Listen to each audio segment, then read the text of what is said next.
بسم اللہ الرحمن الرحیم۔ السلام علیکم دوستو اللہ کے پیارے نبی حضرت ابراہیم علیہ السلام پر جب بھی کوئی اللہ کی طرف سے آزمائش آئی تو آپ اس میں سرخرو ہوئے۔ اللہ کے پیارے نبی حضرت ابراہیم علیہ السلام نے اپنے پیارے بیٹے حضرت اسماعیل علیہ السلام کو اللہ کے راستے میں پیش کر کے اس آزمائش کو بھی پایا تکمیل تک پہنچایا۔ اہل ایمان سال میں 2 عیدیں مناتے ہیں، ایک عید الفطر اور ایک عید الاضحیٰ۔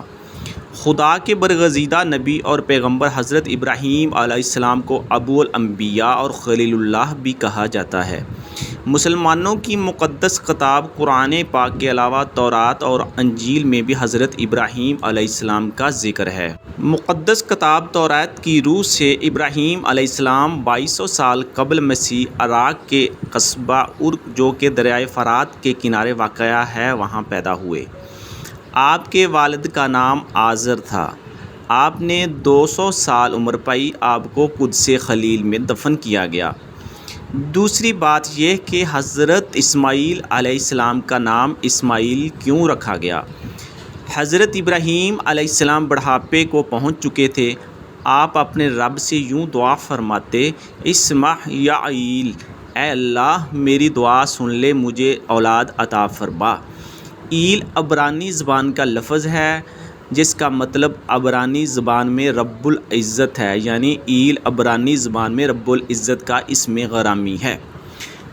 پھر اللہ تبارک و تعالیٰ نے بی بی ہاجرہ کے بطن سے حضرت اسماعیل علیہ السلام کو عطا فرمایا تو حضرت ابراہیم علیہ السلام نے نام بھی اسی نسبت سے اسماعیل رکھ دیا جیسے آپ دعا مانگتے تھے۔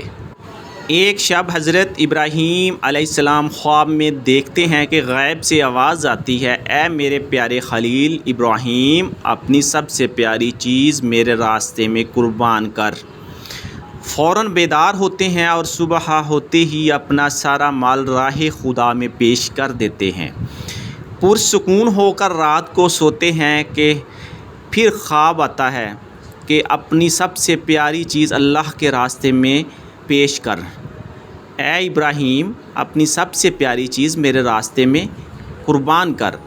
آپ سوچنے لگے کہ میری سب سے زیادہ پیاری چیز میرا لخت جگر میرا بیٹا اسماعیل ہے۔ دل میں سوچا کہ اے اللہ، تو یہ تو نہیں چاہتا کہ میں اپنے بیٹے سے زیادہ عشق کرتا ہوں یا تیرے سے؟ اے اللہ، لاکھوں اسماعیل تیرے نام پر قربان۔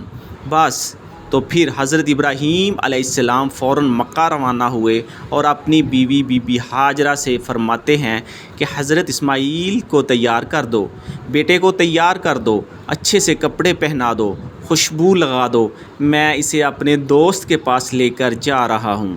پھر ماں نے اپنے لخت جگر کو تیار کر دیا۔ اللہ کے نبی حضرت ابراہیم علیہ السلام اپنے بیٹے حضرت اسماعیل علیہ السلام کو اپنے قدموں سمیت اللہ کی رضا کے لیے لے کر جا رہے ہیں۔ راستے میں حضرت ابراہیم علیہ السلام نے اپنے بیٹے سے کہا، بیٹا پتہ ہے میں تمہیں کہاں لے کر جا رہا ہوں؟ حضرت اسماعیل علیہ السلام نے فرمایا، پتہ ہے، آپ مجھے اپنے دوست کے پاس لے کر جا رہے ہیں۔ بس ابراہیم علیہ السلام نے کہا، میں تمہیں اللہ کے راستے میں قربان کرنے کے لیے لے کر جا رہا ہوں۔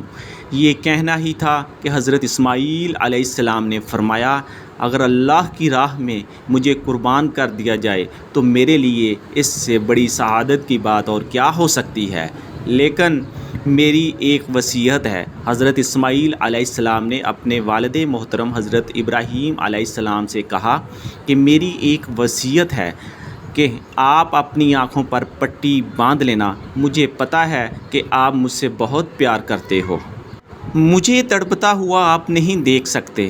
بس اللہ کے نبی حضرت ابراہیم علیہ السلام نے اپنی آنکھوں پر پٹی باندھی اور چھری کو حضرت اسماعیل علیہ السلام کے گلے پر رکھا۔ اے اللہ، میں اپنی پیاری چیز قربان کر رہا ہوں، یہ کہہ کر جیسے ہی چھری چلائی، خالق کائنات نے حضرت جبرائیل علیہ السلام کو حکم دیا فوراً جنت سے دمبا لے جاؤ اور حضرت اسماعیل کی جگہ پیش کر دو۔ بس چھری چل گئی اور خون بہنے لگا، اور حضرت ابراہیم علیہ السلام نے جب آنکھوں سے پٹی کو جدا کیا اور دیکھا اسماعیل علیہ السلام پاس کھڑے ہیں اور جانور قربان ہو گیا ہے، بس غیب سے آواز آئی کہ اے ابراہیم میرے پیارے خلیل، تو کامیاب ہو گیا ہے، ہم تیری اس قربانی کو تا قیامت ہر آنے والے انسان کے لیے یادگار بنا دیں گے۔ اور یوں لاکھوں کروڑوں اللہ کے بندے حضرت ابراہیم علیہ السلام کی قربانی کو یاد کر کے اللہ کی راہ میں قربانی دیتے ہیں اور آپ کی سنت کو تازہ کرتے ہیں۔ قربانی کا مطلب اللہ تبارک و تعالیٰ کا قرب حاصل کرنا ہے۔ علامہ اقبال صاحب فرماتے ہیں، آج بھی ہو اگر ابراہیم سا ایمان پیدا، آج بھی ہو اگر ابراہیم سا ایمان پیدا، تو آگ کر سکتی ہے انداز گلستاں پیدا۔ خدا حافظ۔